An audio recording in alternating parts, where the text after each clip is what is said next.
አሰላሙ አለይኩም ወራህመቱላሂ ወበረካቱ። ውድና የተከበራችሁ የኡሚቲዩብ ተከታታይ ውድ እህቶች ወንድሞች በያላችሁበት አላህ እዝነቱን ረህመቱን መግፊራውን አይለያችሁ። ዛሬ ከባለፈው የቀጠለውን ግጥም ለማቅረብ እሞክራለሁ። የተሳሳተ ካለ አርሙኝ፣ ከጥሩም ከሆነ አበረታቱኝ። አሰላሙ አለይኩም ወራህመቱላሂ ወበረካቱ። አለሁኝ ተመስገን ግን ምንም አልደላኝ ካንቺ ከእናት ዓለም ከት ወንድሞቼ ከሀገር ተለይቼ እንዴት ብሎ ይድላኝ። ስደት አይኑ ይጥፋ ይዟል ያንገላታኝ። እቅፍሽን ፈልጌ ጠረንሽን ናፍቄ ብመጣ ላይሺ አይን ላፈር ብለው ጨካኝ ልጆችሺ ደሞም በድጋሚ ተሰደድኩልሽ። ረስቶት መሰለኝ መሆኔን ልጅሽ ከሀገር ተሰድጄ የትም ብባዝንም እምዬ ኢትዮጵያ ውዲቷ ሀገሬ የሚተካሽ የለም።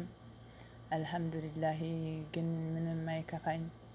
ከስደት ተምሬ ድግሬ ጭኛለሁኝ። ለሰው በጎ ምውል ለራሴ እየቀለጥኩ ለሰው የማበራ የአረብ ሀገሯ ሴት የአረብ ሀገር ሻማ ጀግና እንስት ነኝ።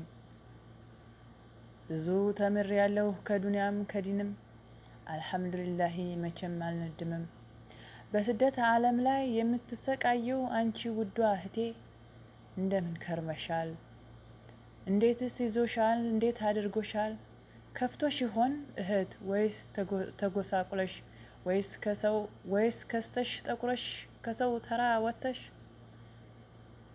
በስደት እስር ቤት የምትሰቃየው ያልፍልኛል ብለሽ ከሀገርሽ ወጥተሽ አይዞሽ እህቴ አይዞህ ወንድሜ ሁልጊዜ አይጨልምም፣ ይነጋል አንድ ቀን እንደመሻ አይቀርም።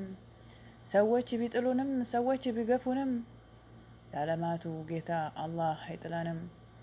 አይዞሽ እህት ዓለም አይዞህ ወንድም ዓለም ይነጋል አንድ ቀን እንደመሻ አይቀርም። ይነጋል አንድ ቀን እንደመሻ አይቀርም። የማያልፍ መከራ የማያልፍ ቀን የለም። አሰላሙ አለይኩም ወራህመቱላሂ ወበረካቱሁ። ወድ ታዳሚዋን እህቶቼ ይቀጥል የምትሉ በዚሁ ማበረታታት ትችላላችሁ። አይቀጥል የምትሉ ደግሞ በኮሜንት አሳውቁኝ። አሰላሙ አለይኩም ወራህመቱላሂ ወበረካቱሁ።